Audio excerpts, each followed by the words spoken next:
প্ৰটেকশ্যনটো কি যে তেওঁলোকে যিটো দৰমহা পাই আছে তাতকে দৰমহা বাঢ়িবহে লাগিব প্ৰভিঞ্চিয়েলাইজলৈ দৰমহা আধা কমি গ'লে মানে এইটো কি আপোনাৰ প্ৰভিঞ্চিয়েলাইজেশ্যন হ'ল যিদিনা এই আইনখন পাছ হ'ব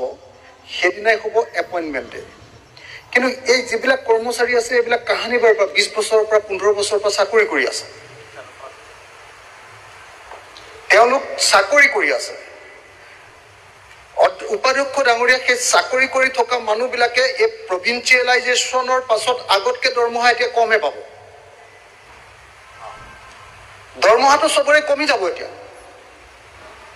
দেখোঁতে বাহিৰৰ পৰা এনেকুৱা দেখা গৈছে যে এখন বঢ়িয়া এক্ট মানুহবিলাকৰ চাকৰিটো প্ৰভিঞ্চিয়েলাইজ হ'ব কিন্তু এই মানুহবিলাক যোৱা 20 বছৰ ধৰি কাম কৰি আছে আৰু এতিয়া যিটো পোষ্টত তেওঁলোক ৰেগুলাৰাইজ হ'ব তাক আজিৰ ডেটটোত যদি এপইণ্টমেণ্ট ডেট হয় তেতিয়াহ'লে তেওঁলোকৰ দৰমহা আধা কমি যাব এইটো হ'ল এই বিধেয়কখনৰ আটাইতকৈ ডাঙৰ সমস্যা দ্বিতীয়তে তাৰপাছত কৈছে যে সেইকাৰণে আমি কৈছিলোঁ যে নহয় আমি কি আনিছোঁ সেইকাৰণে আমি কৈছোঁ যে ঠিক আছে তোমালোকে এটা কাম কৰা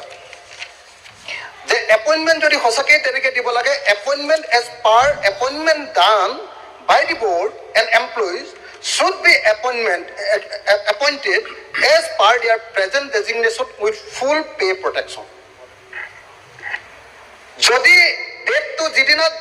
জইন কৰিছিলে তেওঁলোকে সেই ডেটটোক নধৰে আজিৰ ডেটটোক ধৰে তেতিয়াহ'লে তেওঁলোকক পে প্ৰটেকশ্যন দিব লাগিব পে প্ৰটেকশ্যনটো কি যে তেওঁলোকে যিটো দৰমহা পাই আছে তাতকে দৰমহা বাঢ়িবহে লাগিব প্ৰভিঞ্চিয়েলাইজলৈ দৰমহা আধা কমি গ'লে মানে এইটো কি আপোনাৰ প্ৰভিঞ্চিয়েলাইজেশ্যন হ'ল তো গতিকে পে প্ৰটেকশ্যন যে তেওঁলোকে যিমান পাই আছে তাতকে কমিব নোৱাৰিব এই ব্যৱস্থাটো যদি ইয়াত সংশোধিত নহয় তেতিয়াহ'লে এই বিধেয়কখনৰ জৰিয়তে সাংঘাতিক ধৰণৰ এটা সমস্যা গোটেই এমপ্লয়ীবিলাকৰ কাৰণে এই বিধেয়কখন এটা মানে ডাঙৰ প্ৰব্লেম হ'ব 3 নম্বৰ যিটো বস্তু আছে যে কৈছে যে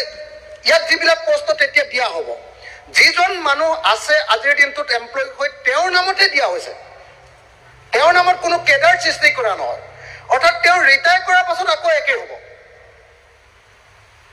এজন ইঞ্জিনিয়াৰক তেওঁ ধৰক আজি ৰেগুলাৰাইজ কৰি দিলে প্ৰভিঞ্চিয়েলাইজ কৰি দিলে তাৰপিছত কৈছে যে যিজন এতিয়া আজি ইঞ্জিনিয়াৰ আছে সেই ইঞ্জিনিয়াৰজনৰ কাৰণে এই পোষ্টটো সেই পোষ্টটো ৰেগুলাৰ পোষ্ট নহয় সেই পোষ্টটো আকৌ নাইকিয়া হৈ যাব তেতিয়াহ'লে কিনো এখন প্ৰভিঞ্চিয়েলাইজেশ্যন এক্ট এইখনটো এখন অদ্ভুত এক্ট আনিলে লাষ্ট আৰু এটা কথা কৈছে যে যিখিনি মানুহ প্ৰভিঞ্চিয়েলাইজ হ'ব সেইবিলাক নিউ আপোনাৰ পেঞ্চন স্কিম NPS মতে পাব কিছুমান মানুহ 1983তে চাকৰি কৰি আছে বা কোন চন মই চনটো ইফাল হ'ব 95তে চাকৰি কৰি আছে তেতিয়াৰ পৰা সেই মানুহবিলাকৰ পে প্ৰটেকশ্যনটো দি দিলে তেওঁলোকে পুৰণা পেঞ্চন অনুসৰি পেঞ্চনটো পাব এতিয়া যদি পে প্ৰটেকশ্যন নাথাকে তেতিয়াহ'লে নিউ পেঞ্চন স্কিম অনুসৰি এতিয়া যিবিলাক মানুহ কাইলৈ আৰু 2 বছৰৰ পাছত ৰিটায়াৰ কৰিব সেই মানুহজনে 500 টকাৰ মানে বৃদ্ধ পেঞ্চনৰ নিচিনাকে এটা হেৰি পাব পেঞ্চনৰ ওপৰত ডিছকাছ হৈ গৈছে গতিকে এইখিনিত আপুনি পেঞ্চনৰ ওপৰত ডিছকাছ হৈছে ইউটিউব পাৰ্ট প্লিজ কনক্লুড এতিয়া প্ৰভিঞ্চিয়েলাইজেশ্যনৰ ওপৰত কথাটো কওক মই প্ৰভিঞ্চিয়েলাইজেশ্যনৰ ওপৰত কৈ আছোঁ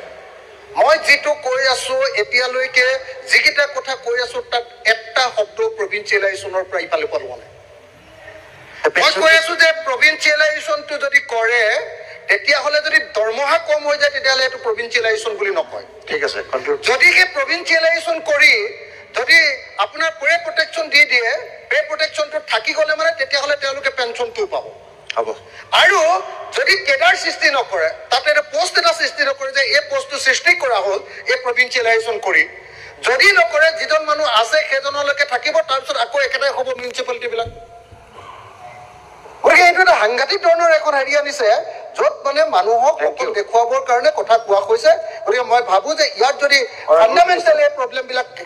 আঁতৰ কৰা নহয় তেতিয়াহ'লে এই এক্টখন আনি ভালতকৈ বেয়া হ'ব আচলতে কৰ্মচাৰীবিলাক